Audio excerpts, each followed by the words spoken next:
ഒരു തപസ് ധ്യാനത്തിൻ്റെ പോസ്റ്ററിൻ്റെ മുമ്പിൽ നിന്നാണ് ഞാൻ പ്രശാന്ത് അച്ഛനെ അനുസ്മരിക്കുന്നത്. എന്താണ് തപസ്സെന്നും തപസ്സെടുത്ത് ധ്യാനിക്കുന്നതിൻ്റെ പ്രത്യേകത എന്താണെന്നും എന്നുമൊക്കെ കേരളത്തിൽ ആദ്യമായിട്ട് അവതരിപ്പിച്ചവരുടെ കൂട്ടത്തിലുള്ള ഒരാളാണ് പ്രശാന്ത് അച്ഛൻ.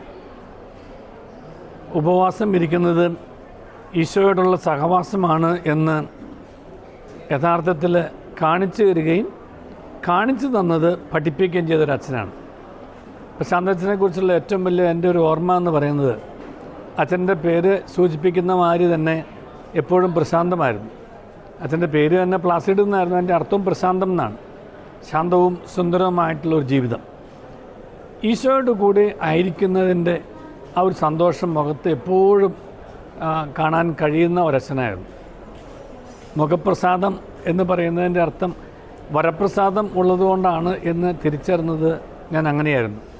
കാരണം ആത്മാവില ചൈതന്യം കുടികൊള്ളുമ്പോൾ മുഖത്ത് അത് പ്രതിഫലിക്കും. അപ്പം മുഖത്ത് പ്രതിഫലിക്കുന്ന ഈശോ ഉള്ളിലുള്ള ഈശോ തന്നെയാണ് എന്ന് അച്ഛനോട് ഇടപെടുന്ന എല്ലാവർക്കും കാണാനും അറിയാനും കഴിയുമായിരുന്നു. അങ്ങനെ യേശുവിലേക്കുള്ള ഒരു കൈചൂണ്ടിയായിരുന്നു യഥാർത്ഥത്തിൽ പ്രശാന്ത് അച്ഛൻ. ഇവിടെ IMSലെ ധ്യാനകേന്ദ്രത്തിൽ ഞാനിവിടെ വന്ന് ധ്യാനിച്ചിട്ടുണ്ട്, പ്രസംഗിച്ചിട്ടുണ്ട്. അച്ഛനുമായിട്ട് ഒരുപാട് അടുത്ത വ്യക്തിബന്ധവും എനിക്കുണ്ട്.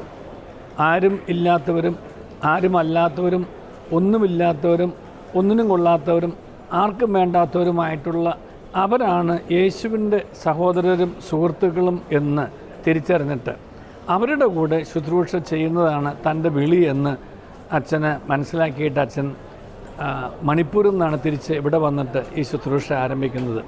അങ്ങനെ ഈ തീരപ്രദേശത്ത് യേശുവിൻ്റെ തീരത്തേക്ക് ആളുകളെ അടുപ്പിക്കുന്ന ആ ശുശ്രൂഷ 25-30 കൊല്ലത്തോളമായിട്ട് അച്ഛനോട് നടത്തി വരികയായിരുന്നു. അനേകർക്ക് ജീവിതത്തിൻ്റെ അർത്ഥം മനസ്സിലാക്കാനും അർത്ഥം നഷ്ടപ്പെട്ടവർക്ക് അർത്ഥം കുറിക്കാനും അതുപോലെ യേശു ആരാണെന്ന് തിരിച്ചറിയാനും യേശു എന്ന ഏക രക്ഷകനെ മനസ്സിലാക്കിയെടുക്കാനും യേശു തൻ്റെ രക്ഷകനും നമ്മുടെ എല്ലാവരുടെയും രക്ഷകനുമാണെന്നും ആത്മീയവും മാനസികവും ശാരീരികവും വൈകാരികവും ഒക്കെ ആയിട്ടുള്ള ഒരു സമഗ്രമായിട്ടുള്ള രക്ഷയാണ് യേശു പ്രദാനം ചെയ്യുന്നത് എന്നും നമുക്ക് കാണിച്ചു തന്ന പ്രശാന്ത് അച്ഛൻ്റെ വേർപാട് നമുക്ക് എല്ലാവർക്കും വളരെ വേദനാജനകമാണ്.